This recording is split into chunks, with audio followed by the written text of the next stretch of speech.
오라버니들 안녕하세요. 남녀 간의 관계에서 이성관계를 빼놓을 수가 없죠. 그렇다면 이번 시간에는 남녀 간의 성관계에서 어떻게 하면 여자가 미치게 만드는 애무를 해줄 수 있을 것인가? 이 여자가 의외로 미치는 성감대에 대해서 알려드릴게요. 사실 성관계를 할 때 얼마나 상대를 만족시키느냐는 관계에서 굉장히 중요해요. 왜냐하면 말의 대화를 하는 것만큼 못지않게 몸의 대화도 굉장히 중요하거든요. 그런데 말의 대화는 스킬로서 우리가 많이 배울 수가 있어요. 하지만 몸의 대화는 그 사람의 진짜 본성, 그리고 진짜 그 사람을 알게 해주기 때문에 상대방을 먼저 배려하고 그리고 상대방의 만족이 우선인 사람들은 성관계를 할 때도 상대방이 만족할 수 있도록 애무를 충실히 하고 상대방이 만족할 때까지 하는 경향이 좀 있습니다. 그래서 관계에서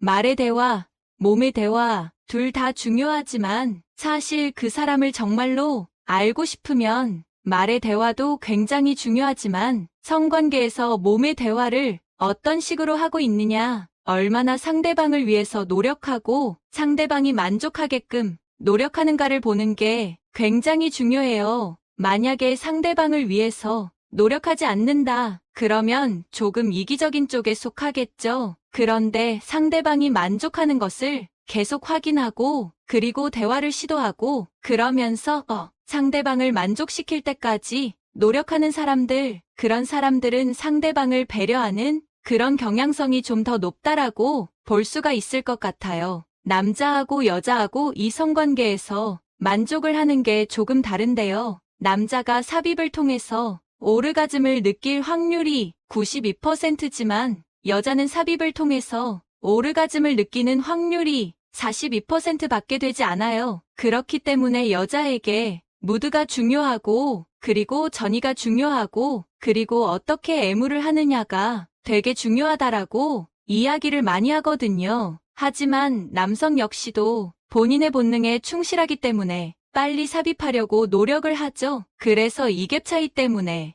이 몸의 대화에서 만족을 못 느끼면 부부들이 헤어질 가능성이 높다는 거죠. 그렇다면 여자들이 미치는 의외의 성감대 우리가 알아야 되겠죠? 성감대에 대한 연구가 있어요. 무려 739명을 대상으로 한 연구입니다. 성감대 중에서 가장 여자가 많이 느끼는 1위가 뭘까요? 클리토리스. 근데 문제는요, 클리토리스에 그 수없이 많은 공간 중에서 느끼는 부위가 있는데 남자분들이 그 부위를 찾지를 못한다는 게 문제예요. 그렇다면 이것을 어떻게 찾아야 되느냐? 서로 대화를 하고 그리고 계속해서 찾으려고 노력해야 되는 건데 이 성관계의 만족을 높이는 섹스토이 중에서 이 클리토리스만 자극하는 국소 부위만 자극하는 그런 섹스토이가 있어요. 그것을 이용을 해서 여기가 괜찮아, 저기가 괜찮아, 혹은 굳이 물어보지 않아도 국소 부위만 자극할 수 있는 섹스토이기 때문에 여성의 반응을 살펴볼 수 있는 되게 좋은 기회가 될 겁니다.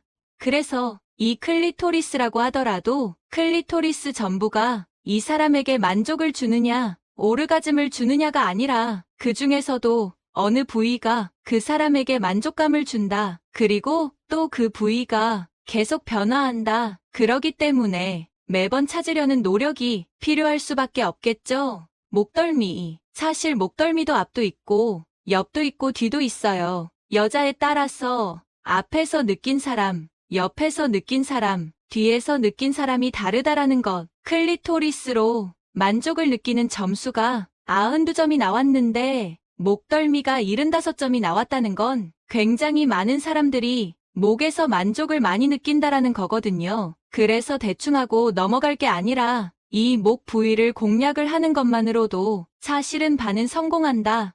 허벅지. 의외죠? 이 허벅지가 67점이 나왔는데요. 아마 지금까지 살면서 상대방을 애무를 해줄 때 허벅지를 애무를 해줘 본 적이 아마 없을 거예요. 이 허벅지도 앞도 있고 옆도 있고 안쪽도 있어요. 그렇다면 여자들마다 허벅지에서 느끼는 게 다르기 때문에 어디를 공략을 해야 될지는 사실은 관계를 맺으면서 그 사람의 반응을 살펴봐야 된다는 거죠. 좀 더 신음소리가 강하다거나 좀 더 몸이 뒤틀린다거나 하는 것들을 관찰해 볼 필요가 있겠죠. 귀 부위가 50점이었습니다. 50점이면 적어도 반의 확률로 귀 부위를 애무했을 때 여성분들이 만족할 확률이 굉장히 높겠죠. 그렇다면 귀 부위도 아주 좋은 애무의 부위라는 거예요. 사실 이 귀가 청각 그리고 촉각 이 두 가지를 만족하거든요. 이 청각적이라는 건 이 소리가 아니에요. 바람이 흘러나오는 소리들 그리고 그 소리와 함께 느껴지는 간지러움이거든요. 그렇기 때문에 침으로 범벅을 하려고 하지 마세요. 힘으로 범벅을 하면 오히려 싫어할 수 있습니다. 등 부위, 무려 등 아래 부분이 47점이었어요. 굉장히 반의 확률로 좋아하는 부위라는 거죠. 아마 등 아래 부분은 굉장히 생소할 거라고 생각이 됩니다. 한번 시도해 보실 만하지 않을까요? 우리가 애무를 할 때 가슴을 애무를 하는 경우들 되게 많을 겁니다. 실제로 가슴 부위도 이 성감대에서 굉장히 중요한 부위거든요. 하지만 가슴이 큰 여성분하고요. 가슴이 작은 여성분을 공략하는 방법이 따로 있는 것 아시나요? 가슴이 큰 것과 작은 것과 함께 또 하나가 유두의 크기에 따라서도 공략하는 방법이 다릅니다. 지금부터 알려드릴게요. 가슴이 큰 여성분은요, 지방층이 많이 있기 때문에 일반적인 경우보다 24% 정도 둔감합니다. 그 얘기는 뭐냐면 가슴을 직접적으로 공략을 하는 것보다는 겨드랑이나 아니면 옆구리나 다른 곳을 공략하는 게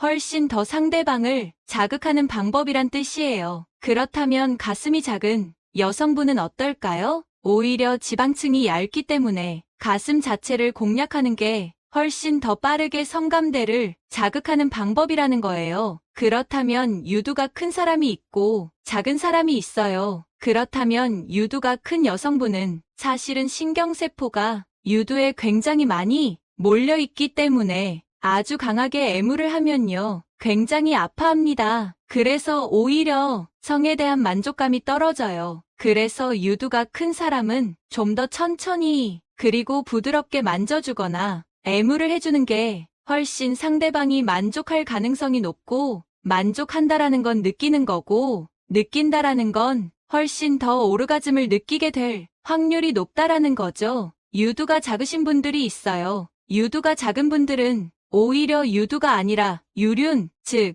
유두 주변을 둘러싸고 있는 핑크빛의 살들을 얘기하는데 여기를 공략하는 게 훨씬 더 상대방을 만족시키기가 좋습니다. 그래서 가슴이 크냐 작으냐, 유두가 크냐 작으냐에 따라서 공략법이 다르다라는 거예요. 사실 우리가 애무라는 것을 볼 때 상대방을 만족시킬 수 있을까 고민될 거예요. 그렇다면 애무를 잘할 수 있는 두 가지의 축이 있는데요. 그 두 가지가 뭐냐? 속도와 강도예요. 얼마나 세게 할 것이냐, 얼마나 약하게 할 것이냐, 느리게 할 것이냐거든요. 사실 사람에 따라서 그리고 그 사람이 더 많이 느끼는 성감대에 따라서 너무 개인차가 커요. 그래서 처음에는 천천히 부드럽게 좀 더 강하게 하기도 하고 이러면서 이 사람과의 강도를 찾아나가고 그 속도를 찾아나가는 건 굉장히 중요합니다. 아무리 다른 여성분에게 이런 식으로 했을 때 만족감을 주더라도 그 방법이 지금 내 여자한테 맞을 거라는 생각을 하시면 안 돼요. 그래서 남자 여자 할 것 없이 개인차도 크고 그리고 신체적인 차이가 크기 때문에 상대방이 느끼는 성감대를 찾았다고 하더라도 어떻게 공략하는지에 따라서 만족하기도 하고 만족을 못하기도 합니다. 그래서 바로 이 지점이 우리가 대화를 통해서 노력을 해야 될 지점이라고 생각을 하시면 도움이 되셨길 바랍니다. 이제 오늘의 다음 콘텐츠로 넘어가겠습니다. 남자와 자고 싶은 여자들은 어떤 행동을 할까요? 직접적으로 말하기는 부끄럽고 말했다가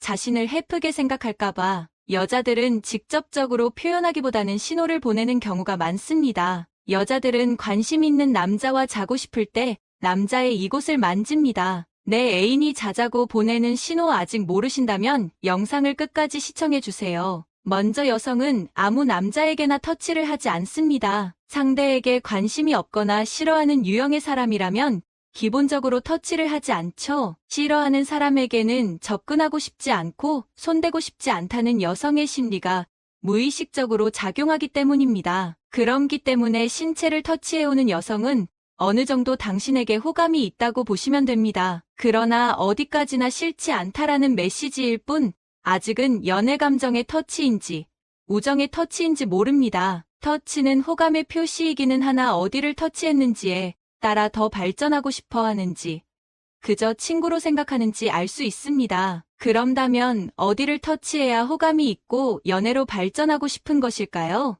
여자들끼리는 손을 잡거나 약간의 스킨십을 하는 경우가 있지만 남자에게 이런 터치를 한다면 의미가 완전히 달라집니다. 그렇다면 일상 속에서 여성이 남성에게 하는 스킨십은 어떤 의미가 있을까요? 일상생활 속 여자의 스킨십에 두근거렸던 경험이 있으신가요? 좋아하는 여자에게 혹은 조금 호감이 있던 여자에게 만져진다면 무슨 의도로 이러는 것일까? 나한테 호감이 있어서 이런 터치를 하는 건지 평범한 친근감의 표시인지 헷갈리는 경우가 많습니다. 오늘은 여자들이 터치를 했을 때 헷갈리지 않도록 여자들이 호감이 있을 때 터치하는 곳 바로 알려드리겠습니다. 여성들이 팔에 터치를 해온다면 100% 호감의 표시입니다. 여성은 좋아하고 신경 쓰이는 사람이라면 본능적으로 팔을 만지고 싶어 합니다. 근육 대박이다. 너무 단단한 거 아냐? 이렇게 말을 하며 팔을 만지는 여성들도 있습니다. 남자 쪽의 입장에서 본다면 팔뚝은 우연한 순간에 자연스럽게 터치할 수 있는 쉬운 부위라 이것이 호감 표시인 줄 모르고 넘어가는 경우가 많습니다. 하지만 여자가 팔뚝을 터치한다는 것은 관심이 있거나 좋아해서 하는 행동일 가능성이 높습니다. 팔뚝은 여성에게 인기 있는 근육의 하나로 평가되고 있습니다. 팔뚝과 팔뚝의 힘줄은 남성의 강함을 상징하며 여성은 남자의 팔을 보고 의지하고 싶다, 지켜줬으면 한다는 본능적인 심리가 작용하고 있기 때문이죠. 때문에 여자가 의도적으로 팔을 만지며 터치를 해온다면 당신을 좋아합니다. 당신에게 큰 관심이 있습니다.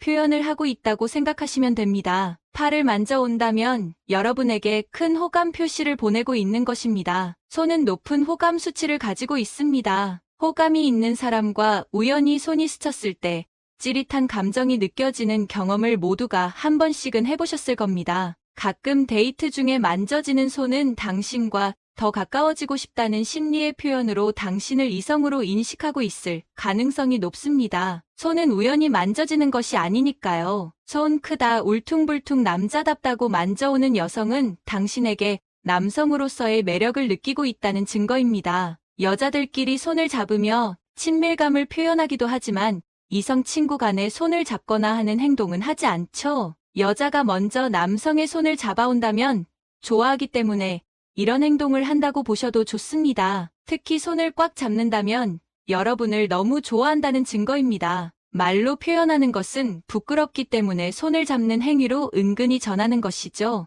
이성의 손을 만지는 것은 많은 용기가 필요합니다. 만약 손에 대해 관심을 가지거나 터치를 해오는 여성이 있다면 여자가 남자에게 자신의 마음을 전하고 싶어서 용기 내고 있는 것입니다. 여러분도 상대방이 용기 내서 다가온다면 그 용기에 응답해 주세요. 여성이 남성에게 하는 어깨 터치는 연애 심리보다 우정 심리에 훨씬 가깝습니다. 당신이 우울해하고 있거나 축 처져 있다면 무슨 일 있어? 라며 어깨를 툭툭 치는 여성 또는 할 말이 있을 때 어깨를 두드리며 주의를 끄는 여성. 이런 어깨 터치의 의미는 힘내라는 격려의 의미와 상대방의 주의를 끌기 위한 커뮤니케이션 방법입니다. 가끔 활기찬 여성과 이야기를 할 때도 웃으며 어깨를 툭툭 두드려오는 경우가 있는데 이렇게 터치를 해오는 경우 더 친해지고 싶고 즐겁다는 우정의 표현이라고 생각하시면 됩니다. 연애 감정은 없고 지금 즐겁고 앞으로도 사이좋게 지내고 싶다는 표현이죠. 피곤해 보여서 힘내라는 격려의 의미로 어깨를 주물러주는 케이스가 대부분일 것입니다. 이성으로서의 감정이 없을 때 어깨는 여성의 입장에서 부담 없이 터치할 수 있는 편한 부위입니다. 네 번째, 다리에 하는 터치. 다리에 하는 터치는 연애적인 의미가 매우 강합니다. 다리 중에서도 특히 허벅지는 일반 여성이 먼저 만지기 쉽지 않은 부위인데요. 허벅지를 문지르는 여성은 의심의 여지가 없이 나에게 호감이 있고 지금 유혹하고 있다고 생각하셔도 됩니다. 허벅지를 터치하는 의미는 당신이 마음에 들었다, 당신과 육체적 관계를 맺고 싶다, 또는 당신을 그런 기분이 들게 하려고 하는 것입니다. 기본적으로 당신을 좋아하고 당신과 더 깊은 관계가 되고 싶어 하는 것이니 진심으로 당신을 좋아한다는 것을 알아주세요. 진심으로 당신을 좋아하고 좋아하는 감정이 있으므로 육체적인 교류까지 원할 때 여자가 은밀하게 터치하는 곳이 바로 허벅지입니다. 여기서 주의하실 점은 평상시 별로 교류가 없던 여성이 이런 터치를 해온다면 여자의 무기인 성적 매력을 사용해 당신을 이용하거나 당신에게 필요한 것을 얻어내려고 하는 행동일 수도 있습니다. 입술은 매우 특별한 부위입니다. 보통 연애와 관련된 상징적인 부위죠. 입에 하는 터치는 당신을 좋아하고 있을 가능성이 큽니다. 아무리 친한 사이라도 섣불리 만지기 어려운 부위이기 때문에 연애의 감정이 아주 높습니다. 입술은 여성에게도 남성에게도 굉장히 특별한 부위입니다. 친한 사이라도 입술을 만지기는 쉽지 않죠? 영화나 드라마에서 입술에 붙은 음식을 떼어주는 모습을 보신 적 있으신가요? 그런 모습이 괜히 많이 나오는 것이 아닙니다. 여자 주인공과 남자 주인공의 친밀도를 입술을 만지는 장면을 통해 보여주는 것이죠. 그냥 붙어 있다고 말해주면 끝나는 것인데 말이죠. 또 CG라고 검지를 입에 대는 터치도 마찬가지입니다. 자기 입에 대고 해도 되는데 굳이 상대방의 입에 터치를 한다면 높은 확률로 당신을 좋아한다고 볼 수 있습니다. 엉덩이 터치는 우정이나 연애의 감정을 남은 스킨십입니다. 엉덩이 터치는 성적인 표현에 가깝죠? 여자가 남자의 엉덩이를 터치해 온다는 것은 당신을 성적 대상으로 여기고 있다는 증거입니다. 허리를 문지른 후 엉덩이까지 내려가는 흐름이 많은데 여기서 엉덩이를 꽉 잡는다면 그 여성은 성적인 표현을 하는 것이 자연스럽고 잠자리에 적극적인 여성이라고 볼 수 있습니다. 더 적극적이라면 엉덩이를 꽉 잡은 후 사타구니까지 손을 뻗는 경우도 있습니다. 이미 완전히 스위치가 켜져 있는 상태로 이런 패턴의 바디 터치를 하는 여자는 당신과 확실하게 오늘 하룻밤을 보내고 싶어 하는 것입니다. 보레하는 터치는 남성의 입장에서는 상당히 두근거리는 터치입니다. 하지만 연애 감정이 별로 없는 터치일 가능성이 높습니다. 특히 상대 여성이 연애 경험이 많이 없다면 연애 감정이 무엇인지 그다지 이해하고 있지 않기 때문에 무의식적으로 볼을 터치해 친근감을 표현할 수도 있고 뒤에서 툭툭 쳐서 돌아보았을 때 손가락으로 볼을 찌르는 장난 등 순전히 친근감의 표시일 가능성이 높습니다. 등에 하는 바디 터치는 친근해서 하는 행동의 가능성이 높습니다. 상대방을 부를 때 어깨가 아닌 등을 터치하는 여성이 종종 있습니다. 등이 넓다며 무심코 만지는 경우도 있지만 호감 표현이라기보단 흥미를 가지고 있는 경우입니다. 직장 동료나 친한 사이라면 힘내라며 등을 살짝 치기도 하죠. 허리도 기본적으로 만지기 어려운 부위입니다. 허리를 단순히 툭 터치하는 것이라면 우정의 표현일 가능성이 높지만 부드럽게 감싸듯 만져오는 경우는 신경 좀 써달라는 은밀한 신호일 가능성이 높습니다. 이 경우에는 우정 이상의 연애 감정이라고 생각하셔도 됩니다. 등 뒤에서 허리를 꽉 끼고 나오는 경우도 친구 이상으로 호감이 있지만 응석 부리고 싶어서 이러는 경우가 많습니다. 특히 술을 마시고 뒤에서 껴안아 온다면 술버릇으로 다른 남자에게도 같은 행동을 할 확률이 높으니 조심하세요. 오늘은 여자가 터치하는 곳의 의미를 알아봤습니다. 여자는 직접적으로 표현하기 어려워하기 때문에 이렇게 신호를 보내서 표현들을 많이 하는데 여러분은 오늘 여자들이 보내는 신호를 알게 되셨습니다. 이제 헷갈리지 않고 여자들이 보내는 신호를 잡을 수 있겠죠? 여자는 싫어하는 남자에게 가까이 가기도 싫어하기 때문에 먼저 터치를 해온다면 기본적으로 그 남자에게 호감이 있다는 신호입니다. 어떤 터치든 가볍게 생각하지 마시고 연애의 터치인지 우정의 터치인지 한번 생각해 보세요. 마지막 부분은 당신의 삶을 위한 건강 섹션이 될 것입니다. 토마토와 함께 먹은 바로 이것 때문에 암과 치매에 걸렸다는 사실 알고 계셨나요? 바로 이것, 건강에 좋은 음식인 토마토에도 최고의 궁합인 식품이 있고 나쁜 궁합의 음식이 있습니다. 이렇게 좋은 토마토도 잘 먹어야 몸에 좋은 것이지요. 몸에 안 좋은 음식과 함께 드시면 오히려 건강을 해칠 수 있습니다. 그래서 준비했습니다. 암과 치매 예방을 위해 토마토와 최악의 궁합인 음식 3가지와 최고의 궁합인 음식 3가지를 모두 알려드리겠습니다. 자연에서 나는 모든 식재료에는 각각의 좋은 영양성분이 가득합니다. 하지만 우리는 음식을 먹을 때 딱 한 가지 식재료만 섭취하지는 않습니다. 하나의 요리에도 서로의 맛과 영양을 보완하는 식재료가 함께 어우러져 있는데요. 그런데 맛의 궁합이 좋다고 영양성분의 궁합까지 좋은 것은 아닙니다. 나쁜 궁합의 음식을 함께 드시면 오히려 몸을 해치고 심지어는 암과 치매까지 불러올 수 있습니다. 건강에 좋은 궁합의 음식들을 잘 알고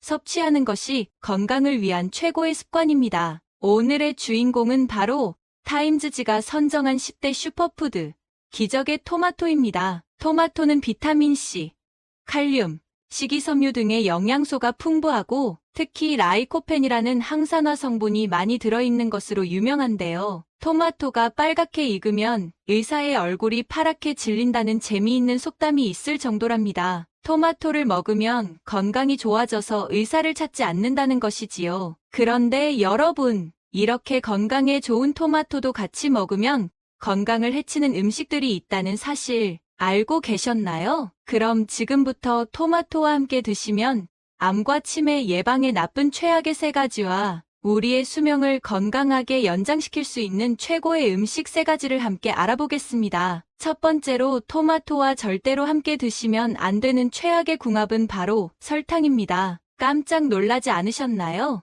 여름철 날이 더울 때 토마토에 설탕을 가득 뿌리고 얼음을 넣어 달달하게 드시기도 하고 아예 설탕에 절여 드시기도 하는데요. 여러분, 설탕과 토마토는 최악의 궁합입니다. 바로 설탕이 토마토의 영양성분을 파괴하기 때문인데요. 건강을 위해 챙겨 드셨지만 설탕을 뿌려 드시면 전혀 소용이 없게 될 수 있는 것이지요. 우리가 음식을 먹게 되면 체내에서 설탕이 분해될 때 비타민 B가 사용되는데요. 이렇게 설탕을 뿌려 드시면 설탕을 분해하기 위해 토마토 속에 비타민 B를 사용하기 때문에 우리 몸속에 흡수되는 양이 줄어드는 것이지요. 게다가 설탕의 섭취로 혈당이 상승되니 더 큰 문제입니다. 설탕이 몸에 좋지 않다는 것은 모두들 잘 알고 계시지요. 물론 설탕 솔솔 뿌린 토마토를 한두 번 드시는 것은 문제되지 않습니다. 하지만 우리의 식단은 딱 하나의 음식만이 아니라 전체적인 큰 그림에서 보셔야 합니다. 평소에 정제된 탄수화물과 당을 올리는 식사를 하고 거기에 설탕 가득한 음식을 디저트로 드시는 것이 문제인 것이지요. 실제로 식약처에서 우리 국민들의 당류 섭취량을 분석한 자료에 따르면 일반 식사에서 이미 기준치를 초과했고 달달한 디저트를 드시는 습관 때문에 매년 당류 섭취량은 심각하게 증가하고 있습니다. 이렇게 설탕 가득한 음식을 자주 드시면 기억력의 중추인 해마를 위축시켜 혈관성 치매의 위험을 높이고 후천성 당뇨병을 넘어 암의 위험을 높이게 되는 것이지요. 건강을 위해서 오늘부터 꼭 설탕 섭취를 줄여주셔야 합니다. 그럼 우리는 토마토를 어떻게 먹어야 할까요? 조금 이상하지 않으신가요? 설탕과 소금 모두 건강에 나쁘니 줄여야 한다고 알고 계실 텐데요. 물론 많이 드시면 안 좋지만 토마토는 소금과 드시면 좋습니다. 특히 토마토에는 콜라겐 생성에 필수적이고 암과 싸워주는 비타민C가 매우 풍부한데요. 건강을 지켜줄 뿐만 아니라 피부를 건강하고 젊게 유지시켜줍니다. 그런데 문제는 바로 토마토의 비타민C는 공기 중에 산소와 만나면 쉽게 산화된다는 것인데요. 이때 토마토를 자른 단면에 소금을 뿌려주시면 토마토의 얇은 막을 씌워 비타민C의 산화를 억제해 준답니다. 그래도 혈압의 나트륨이 걱정이시라고요? 토마토에는 혈압을 낮추고 심혈관 질환의 발병률을 줄여주는 칼륨이 매우 풍부하게 들어있는데요. 토마토에 소금을 뿌리면 칼륨과 나트륨의 균형이 맞춰져서 오히려 세포와 에너지의 대사가 원활해지는 효과가 있습니다. 또 토마토에 뿌린 소금은 칼륨의 이뇨작용에 의해 다시 몸 밖으로 배출되어 혈압 상승과 같은 부작용을 크게 일으키지 않으니 걱정 말고 드셔도 됩니다. 두 번째로 토마토와 절대로 함께 드시면 안 되는 것은 바로 시금치입니다. 시금치 속의 철분을 토마토처럼 비타민C가 풍부한 음식과 먹으면 좋다고 해서 빈혈이나 당뇨가 있으신 분들이 함께 많이 드실 텐데요. 맞습니다.